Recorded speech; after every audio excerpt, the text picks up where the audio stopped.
Olá, olá, minha gente, meus caros, sejam todos bem-vindos à nossa segunda live desta série de live que nós estamos fazendo sobre a escrita científica e sobre tudo que envolve a escrita científica, sobre todos aqueles pontos que às vezes ficam na nossa cabeça, algumas coisas que não estão claras, algumas questões que todo mundo deveria saber, mas que nem sempre a gente sabe, nem sempre nos contam, nem sempre a gente pensa também, né?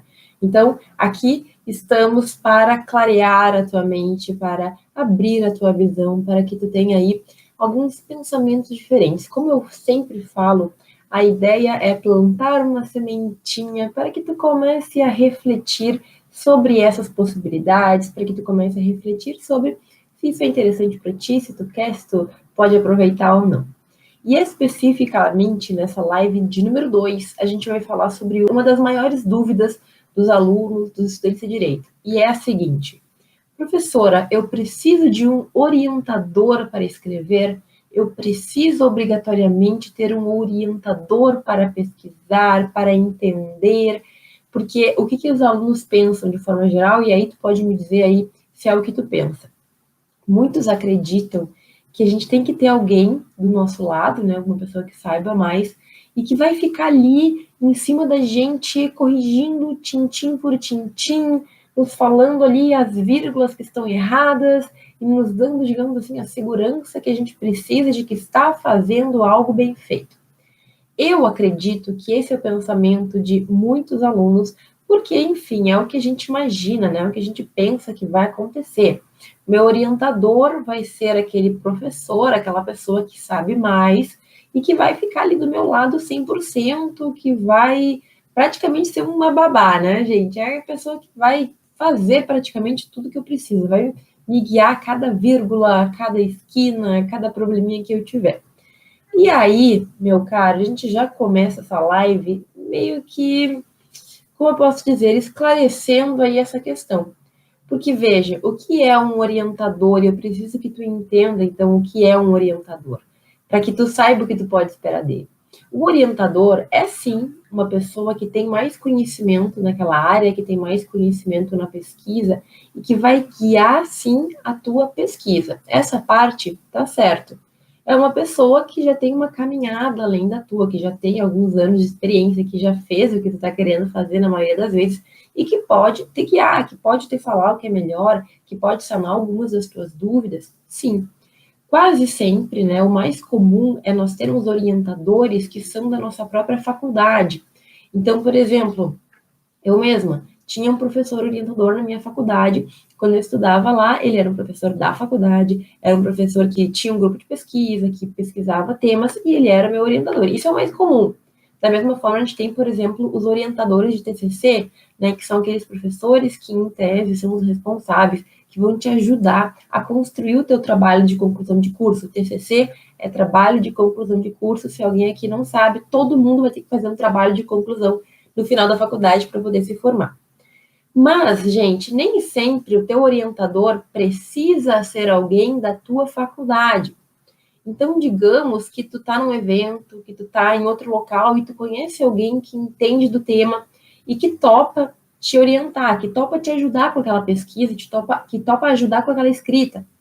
Ou ainda, de repente, tu tem um estágio e no teu estágio, o teu chefe, ele estuda temas, ele entende alguma coisa do assunto, ele gosta de pesquisa, e ele diz que ele pode sim te guiar para que tu consiga construir o teu trabalho, para que tu consiga encontrar o caminho, encontrar respostas com aquilo que tu está pesquisando, né? Então, olha só, primeiro detalhe. O orientador, ele pode sim ser alguém que não tem um vínculo formal com a tua universidade, certo? É claro que, por exemplo, em alguns eventos, em algumas situações, é necessário que esse vínculo exista. Por exemplo, na faculdade, se tu for defender teu TCC, é necessário, é importante, é obrigatório que o professor da tua faculdade seja teu orientador do TCC. Agora, em questões de pesquisa, digamos assim, mais livres, né? Pesquisa livre, eu vou chamar. Tu pode sim ter um orientador, ter como orientador alguém que é do teu estágio, alguém que está fazendo um mestrado, que talvez nem seja professor ainda, alguém que tem mais conhecimento e que pode te guiar. E um detalhe também, aliás, não é nem detalhe, né? É algo realmente muito importante, é que se tem um orientador, tu não pode esperar dele algumas atividades como, por exemplo, corrigir o teu português. Tu não pode esperar que o teu professor orientador escreva o trabalho por ti. Tu não pode esperar que ele pesquise por ti e te dê todos os caminhos, porque não é esse o objetivo de um orientador. Mais uma vez, o que o orientador faz é nos guiar. Ele nos mostra qual é o melhor caminho, de que forma a gente pode, então, deixar o teu problema mais redondo, de que forma tu pode fazer com que essa pesquisa chegue até o final e tu consiga encontrar a resposta que tu está procurando. Ele vai te ajudar a definir metodologia, de repente, ele vai te ajudar a definir ali quais capítulos tu pode escrever ou sobre os assuntos que tu vai escrever, entende? Então, assim, o orientador, gente, e essa é uma questão que muitos alunos na faculdade pecam. A gente fica esperando que o nosso orientador vai fazer tudo. Isso não acontece. Até, na verdade, muitas vezes é o contrário que acontece, né? O professor orientador, ele fica mais ali, digamos assim, como a gente fala, uma estátua ali, né? Ele fica ali mais para assinar os papéis do que realmente para nos ajudar na nossa construção. Esse não é o bom orientador. Esse é o orientador que a gente não quer. Mas olha, detalhe, tá? Que tu tem que entender o que a gente falou até agora, que orientador pode ser, sim, aquele orientador da faculdade, que tu vai ter um vínculo formal, mas também tu pode ter orientadores ao longo da tua vida, que são pessoas que sabem mais, que conseguem te ajudar e conseguem te guiar, mesmo que tu não tenha um vínculo formal, não é professor da minha universidade. Teu chefe de estágio pode ser, sim, teu orientador no trabalho, se assim tu desejar, e se assim ele também quiser, tá? Ele tem que tá ciente que ele é teu orientador. Agora, veja, é muito comum, gente, nas nossas faculdades, a gente ter a ideia de grupos de pesquisa. Talvez tu já tenha ouvido falar de grupo de pesquisa, que é basicamente assim, um grupo de alunos que tem direção de um professor. Basicamente, é um professor que pesquisa lá sobre determinado tema, e ele tem os alunos dele, que são os alunos que entraram para o grupo e que vão pesquisar em conjunto. Então, foi assim que aconteceu comigo. Quando eu estava lá no final da minha faculdade, eu tive a grata felicidade de um professor ter entrado na universidade na época e ter aberto um novo grupo de pesquisa, e foi assim que eu consegui ingressar naquele grupo de pesquisa. E aí lá eu estava sob a orientação daquele professor e com outros colegas que também estavam na mesma situação que eu, certo? Agora, detalhe, gente, foi muito difícil para mim conseguir entrar num grupo de pesquisa. Por quê? Porque na minha faculdade, naquela época, era algo extremamente restrito. E é muito ruim falar uma coisa dessas, porque a pesquisa, ela é obrigatória em todas as faculdades. Uma universidade tem que ter o tripé da pesquisa, da extensão e do ensino. Então, a tua faculdade, pela lei, pela Constituição Federal, deveria sim ter fomento, incentivo à pesquisa. Agora, eu estou falando de uma universidade que eu estudava, que é uma universidade federal, que tinha grupos de pesquisa, mas que tinha poucos grupos de pesquisa e que eram grupos em que poucos alunos conseguiam acessar. Essa era a minha realidade. Então, eu tentava entrar em grupo de pesquisa, mas tinha pouquíssimos, os professores não tinham interesse em abrir vaga para mais alunos, e a verdade é que poucos alunos tinham acesso ao professor. Isso é muito triste, isso é muito ruim, mas isso é a realidade de muitas faculdades, porque eu sei muito bem que, principalmente, algumas faculdades menores, faculdades particulares, não falam em pesquisa. Sequer existem grupos de pesquisa, sequer se fala disso, né? Então, de vez em quando, o professor toca num assunto, tu ouve uma palavra do tipo, faça artigos, ou tu ouve, pessoal, pesquise, um que outro professor que fala, mas tu não tem ideia do que é. Porque na tua própria faculdade não existe esse fomento, isso deveria sim existir. E aí, gente, vou falar um segredinho aqui para ti, mas muitas vezes as faculdades, no papel, elas têm grupos de pesquisa, porque o governo, o MEC, cobra isso. Agora, na vida real, efetivamente não existe, os alunos não sabem nem como acessar, ou então, se existe, é algo que tem ali meia dúzia de alunos que são os únicos portadores ali daqueles segredos, daquela sabedoria, e aí o resto, né, nós meros mortais ficamos excluídos. Esses grupos de pesquisa, inclusive, para fazer um adendo, eles podem ter fomento, receber apoio financeiro do CNPq, da CAPES. É bem comum, porque daí o professor responsável, ele tem um projeto, ele submete para essas instituições de fomento, e ele muitas vezes recebe um valor que ele vai utilizar para investir em livros, para investir, se tiver dinheiro, né, ajudar os alunos a pagarem eventos, ajudar a comprar materiais, a fazer uma sala de pesquisa. Já vi acontecer. E também existem bolsas para alunos que participam de grupos de pesquisa. Quando eu comecei no meu grupo, ele era um grupo novo, não tinha bolsa, porque o professor tinha que fazer toda a burocracia, submeter o projeto para ver se era aprovado. Mas uns meses depois, sim, veio uma bolsa, então eu tive uma colega, porque daí na época eu já fazia estágio remunerado e não poderia ter bolsa, né, não pode acumular, mas uma colega, ela começou a receber bolsa de iniciação científica, que é basicamente um valor que se paga para os alunos da graduação que estão pesquisando. Tem vários requisitos, depende da faculdade, depende da bolsa, depende de muita coisa. Mas saiba que sim, existem bolsas para alunos pesquisadores, e aí tu pode receber literalmente para pesquisar. Tu recebe para estudar, ok? Não é um valor super maravilhoso, tu vai ficar rico, mas é uma bolsa, certo? É um valor que tu recebe para incentivar a tua pesquisa. Tu vai ficar lá, tem as tuas tarefas, tu tem que pesquisar, e é para isso que tu recebe esse valor, ok? Então, olha só, foi muito difícil para mim conseguir entrar num grupo de pesquisa. Como eu falei, na minha época, depois a minha faculdade mudou, tá? Depois começaram a ter vários grupos, vários professores, e a coisa mudou muito de figura, ficou bem legal. Mas na minha época não tinha isso. E, infelizmente, eu sei que muitos alunos vivem ainda isso, né? Vivem essa dificuldade de, professora, eu até queria fazer isso de pesquisar, mas assim, não sei nem por onde começar, não tem ninguém, não tenho professor, não tenho contato. Ótimo.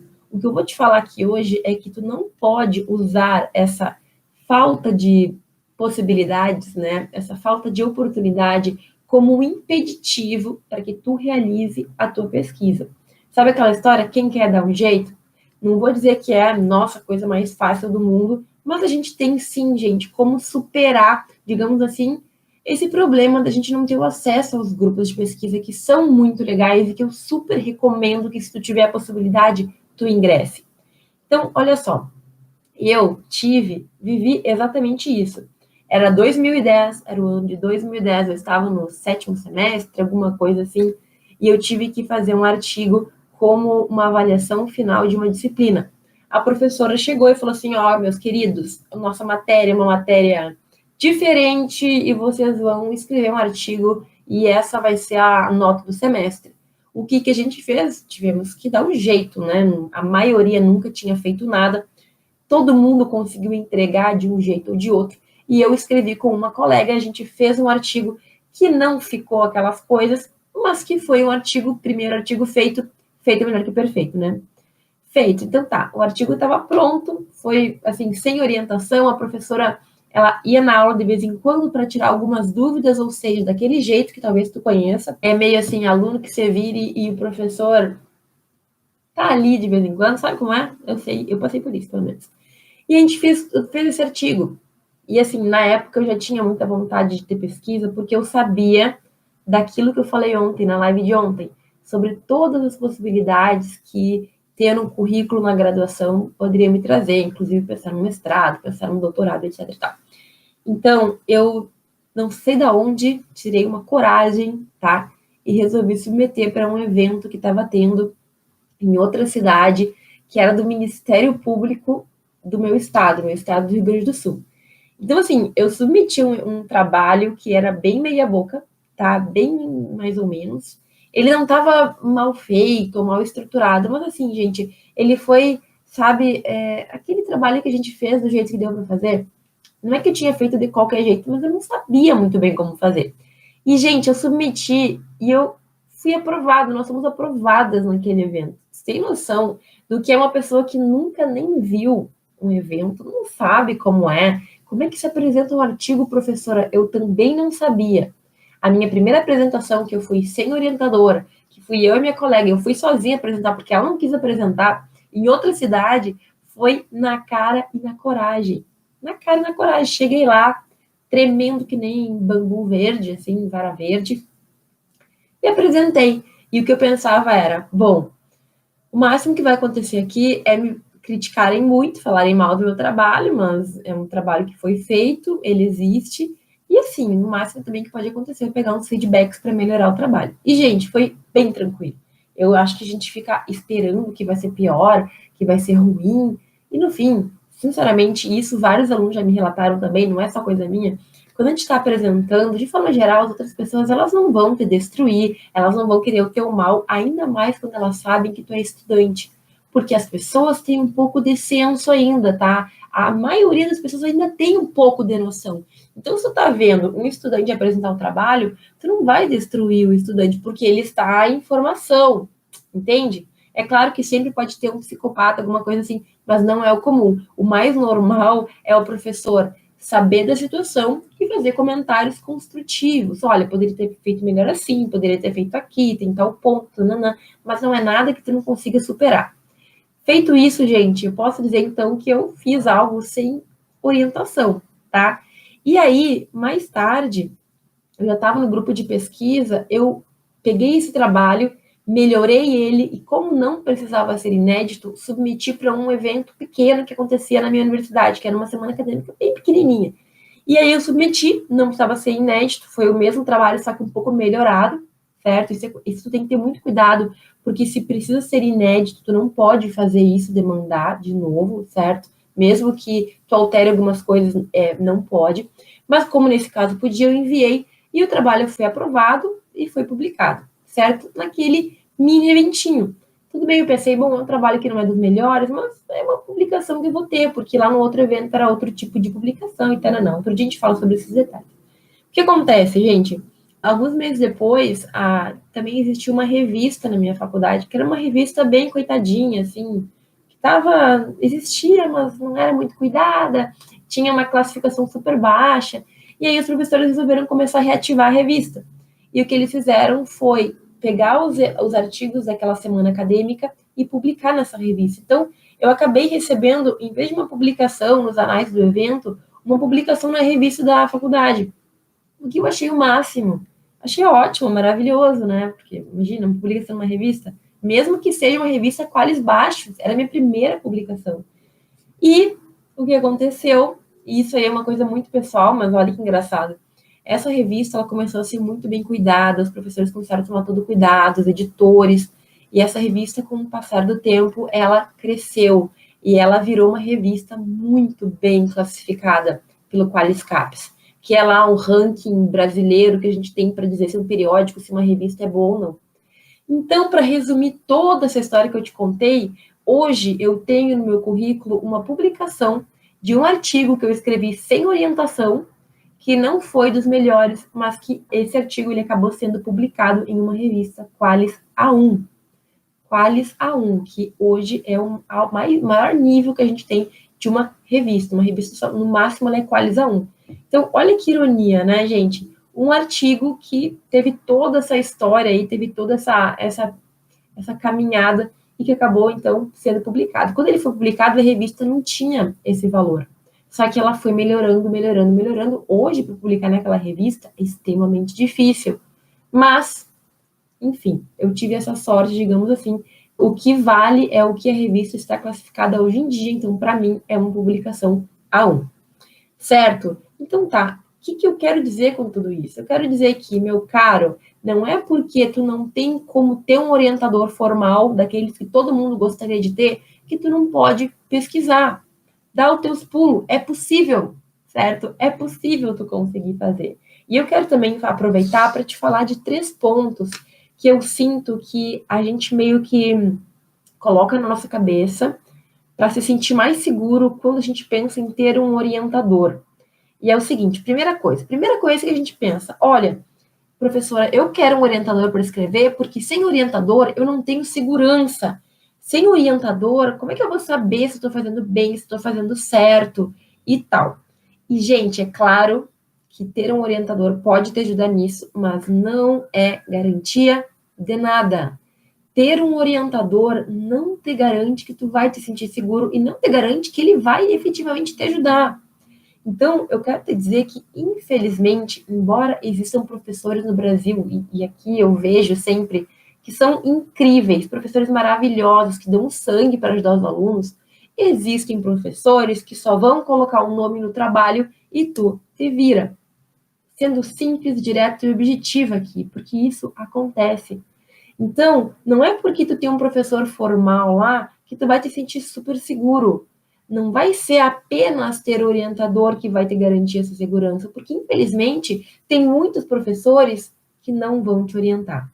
Tem muitos professores que não vão atender o telefone, que não vão responder e-mail, tem professores que não vão ter tempo para falar contigo, e isso é algo que eu também escuto da boca dos meus alunos com frequência.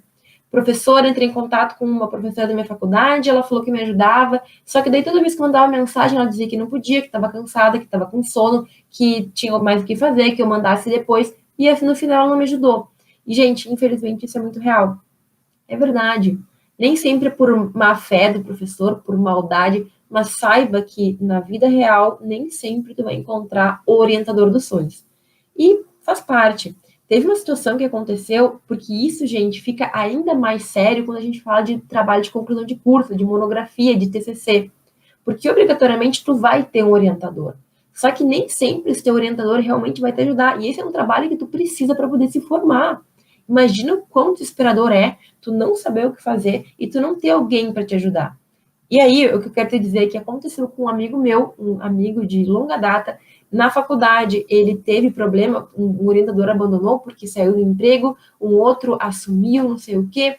E esse orientador, no dia da banca, falou o seguinte para os colegas da banca: olha, o trabalho do fulaninho, eu não tenho nada que ver, porque ele fez sozinho.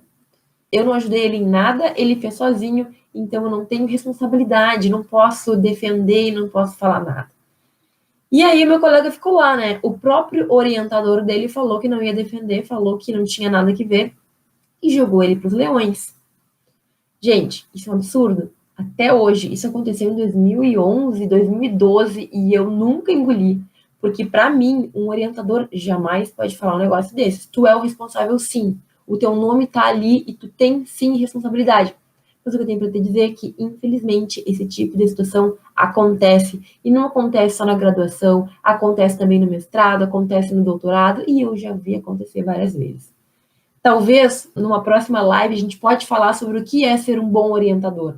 Mas o que eu queria te fechar nesse ponto é que nem sempre ter um orientador te garante a segurança que tu acha que tu vai ter, certo? Infelizmente, a gente não tem como ter certeza se o teu orientador lá é da pessoa que vai te ajudar ou não.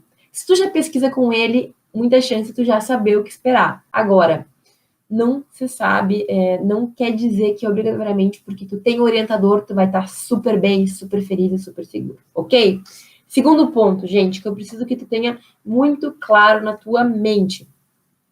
Não é porque tu tem um orientador que tu não vai ter que pesquisar. Ou seja, a pesquisa, o estudo, ele sempre vai ser individual. Não adianta. O teu professor pode ser a melhor pessoa do mundo, o teu orientador. Agora, quem vai ter que ler os artigos, ler os livros, entender o tema, quem vai ter que buscar ali mais informações, quem vai ter que concatenar as ideias para poder escrever, para poder resolver questões e resolver problemas, é tu. Então não adianta. Tu pode ter o professor mais top da galáxia, o melhor professor do universo. Ele não tem como pegar o conhecimento dele e colocar na tua cabeça. Ele até pode te ajudar, certo? Te guiando, mas a pesquisa, ela é individual, ela depende de ti. Se tu não ler, se tu não buscar, se tu não interpretar, não vai conseguir, não adianta, não tem resposta para isso, gente, certo? Então, coloca na tua cabeça, assim como a faculdade de direito é individual, porque tu vai ter que estudar e tu vai ter que entender, também a pesquisa vai depender muito mais de ti do que do teu orientador. Então, quando eu falo de grupo de pesquisa, que é ótimo, o grupo de pesquisa, ele mais se impulsiona, certo? Ele faz tu te manter motivado, ele te faz manter ali na vontade de estudar. Tem pessoas que pensam como tu, certo? Que estão buscando a mesma coisa.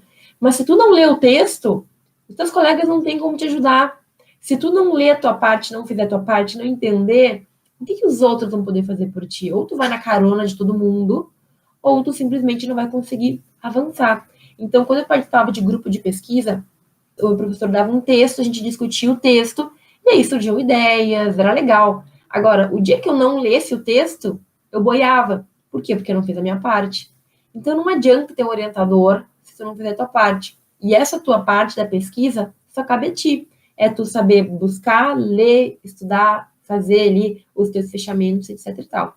Entende? Por que que o orientador não é o fator decisivo e impreterível e super necessário, que sem ele a gente não, depende de ti. Em primeiro lugar, depende de ti mesmo, ok? E mais um ponto, gente, e esse aqui também.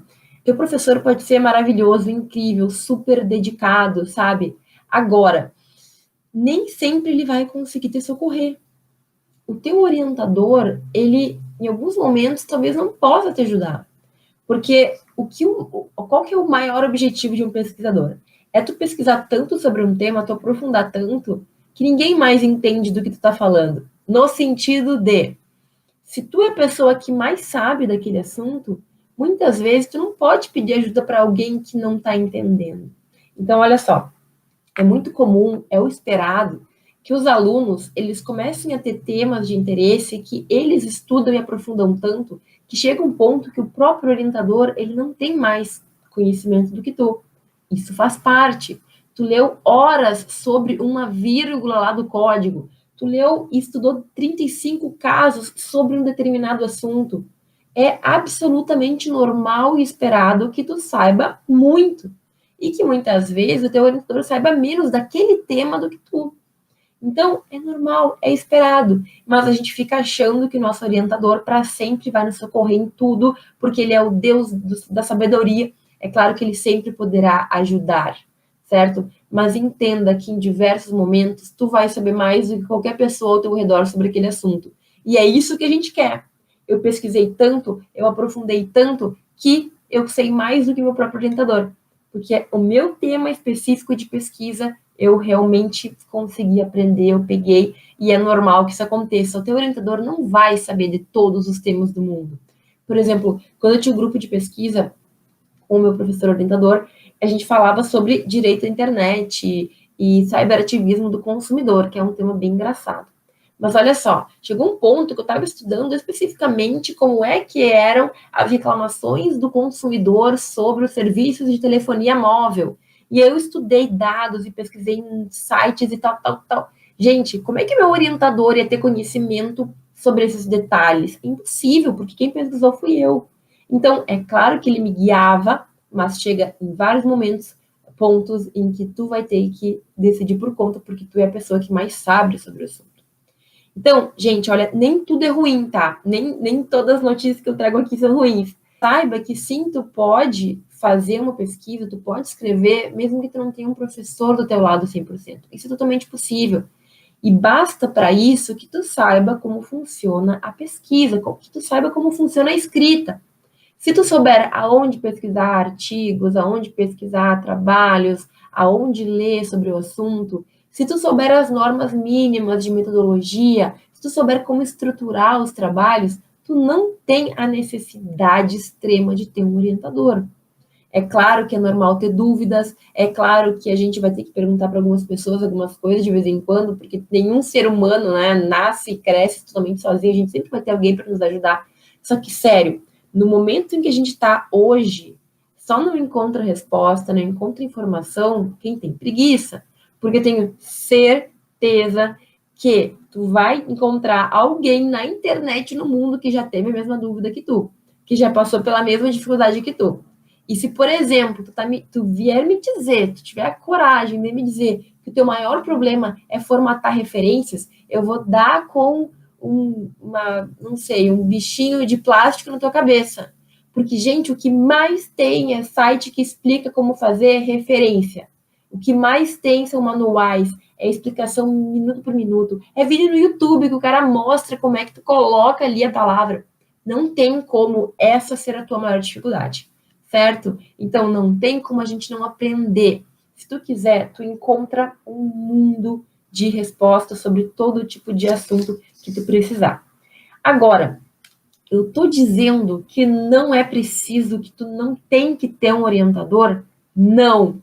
É óbvio que se tu tiver a oportunidade de ter um professor do teu lado te guiando, aproveita. Entra em grupo de pesquisa, tenta encontrar aí esse caminho. É maravilhoso, tu só vai ganhar com isso, é só benefício. Agora, o que eu quero te dizer é que talvez tu não consiga isso tão fácil. Talvez tu tenha a mesma dificuldade que eu tive, porque não tinha grupo de pesquisa, porque eu não tinha contato com o professor, porque isso, porque aquilo. Então, não deixa que isso se torne uma dificuldade que vai ter impedido de pesquisar, que vai ter impedido de escrever um resumo, que vai ter impedido de escrever um artigo científico e, com isso, rechear o teu currículo. Gente, é muito bom a gente escrever trabalhos, a gente contribuir. Pode ser uma coisa mínima, porque talvez tu pense, professora, o que eu vou ajudar para o ser humano? Eu não sei nada.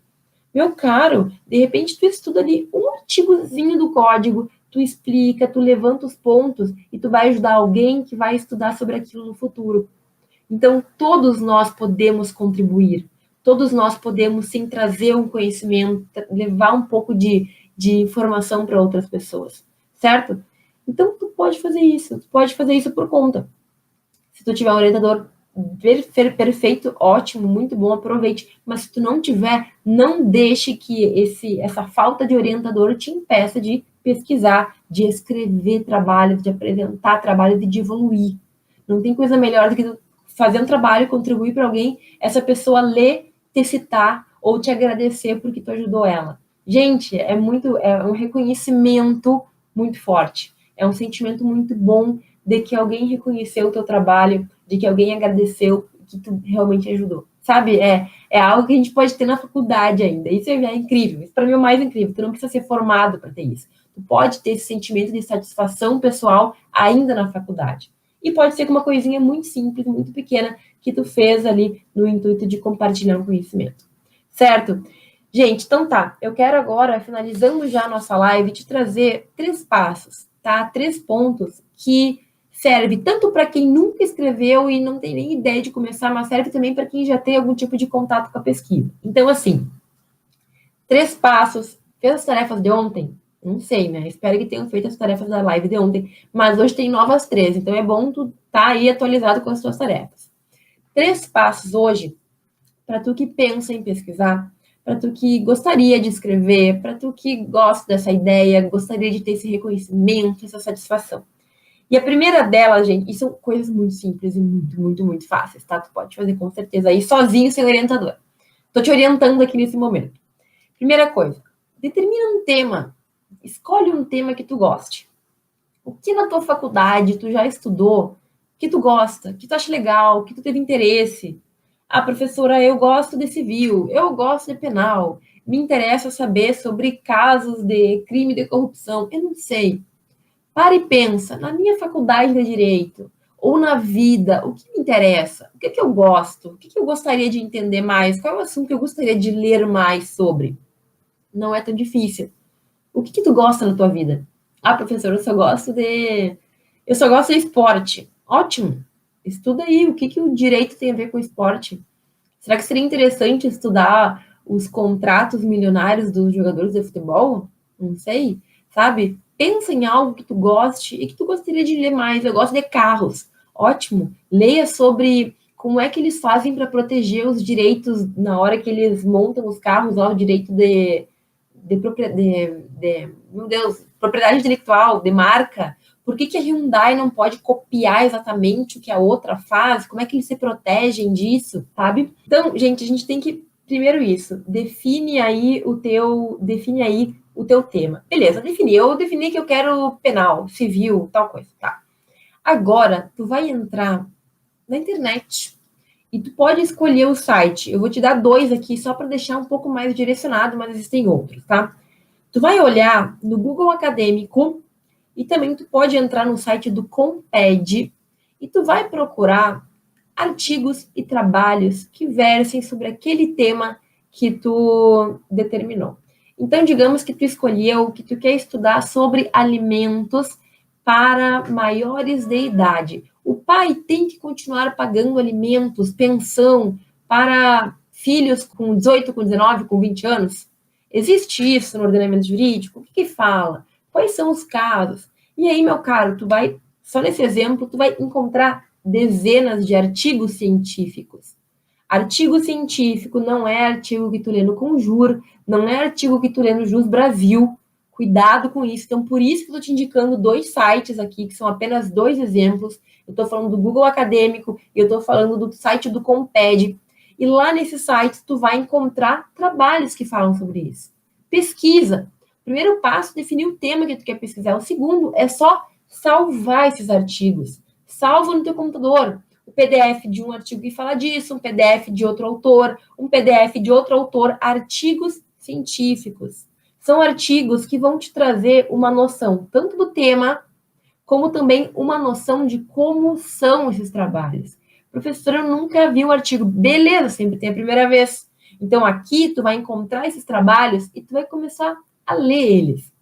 Ai, professora, mas isso é muito trabalhoso. Sim, tu quer o quê? Que o conhecimento entre como na tua cabeça? Tu acha que vai jogar no chão e vai entrar? Não, né, gente? Por meio do estudo, da leitura. É por meio da busca consciente. Tu vai ter que ir lá e fazer alguma coisa. É por meio do estudo. Então, tu vai lá e tu vai ler. Não precisa ler com rapidez. Lê com calma, lê devagarinho. Porque o que eu quero aqui, mais do que tu aprender o conteúdo, é que tu perceba como está estruturado, é que tu perceba a forma como os autores escrevem. Como é que eles colocaram? Eles só fizeram um monte de citação? Ou eles foram citando e foram escrevendo? Como é que está dividido? O que tem nesse trabalho? Tem um título, tem um resumo. Que engraçado um resumo. Tem palavras-chave, tem tudo isso em inglês ou em espanhol. Ah, que diferente. Pois é. Se tu já tem contato com a pesquisa, tu já sabe como é isso. Mas se tu não tem, talvez te surpreenda. E é normal, né? Porque é um mundo novo. Agora, pega e leia. Observe. Veja como são feitos os argumentos. Veja como é que eles escrevem aquilo, porque aquilo é artigo científico, aquilo é escrita científica também. Artigo científico costuma ser o trabalho mais completo, mas tu também pode encontrar resumos, resumos expandidos, tu pode encontrar outros tipos de publicação, como pôster, por exemplo, que normalmente é mais visual. Olha, observa, vai aprendendo por osmose, vendo como que você faz.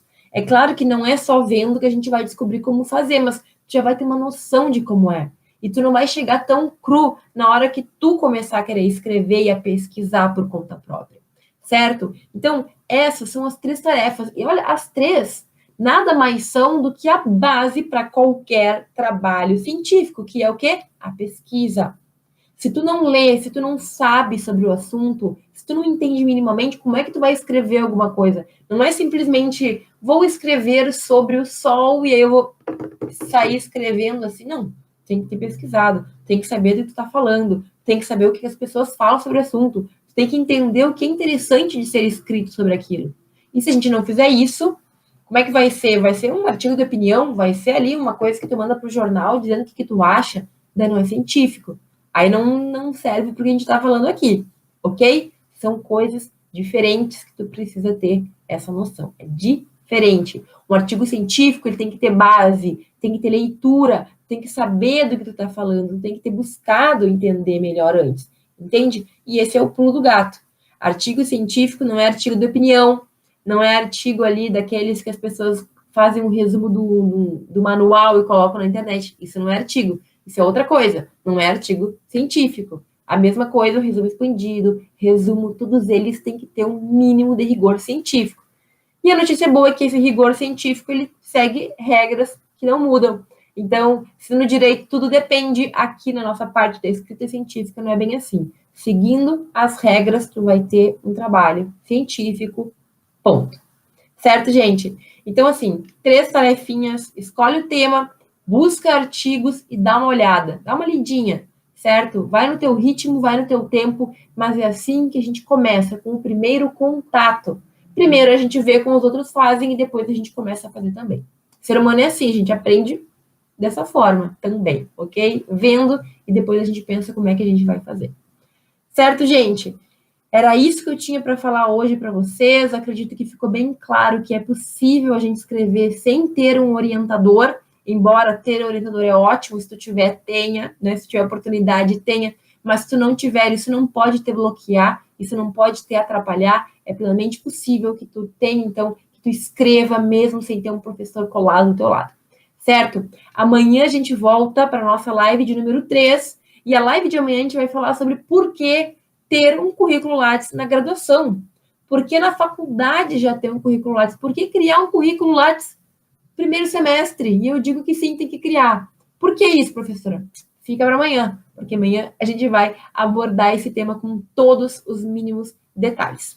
Certo, gente? Se alguém deixou pergunta e aqui eu não consigo ver, me coloca na caixinha lá do Instagram, dos stories, me manda mensagem que eu vou ficar muito feliz em responder, certo? Manda mesmo que assim a gente não perde nada, eu não fico enlouquecida aqui tentando ler tudo que vocês estão falando, porque eu realmente não consigo acompanhar, tá bom? Gente, nos vemos amanhã, 12:05 de novo. Para mim tá ótimo esse horário, não sei se vocês estão aí almoçando ou não, eu vou comer agora, mas eu fico muito feliz que todos estejam aqui online, ouvindo sobre escrita, que tema maravilhoso, amo, amo. Gente, outra coisa que eu esqueci de falar ontem, esqueci de falar hoje também, se tem alguém que precisa ouvir, compartilhe a live, e eu te agradeço muito por estar aqui comigo hoje, certo? Um grande beijo e a gente se vê amanhã.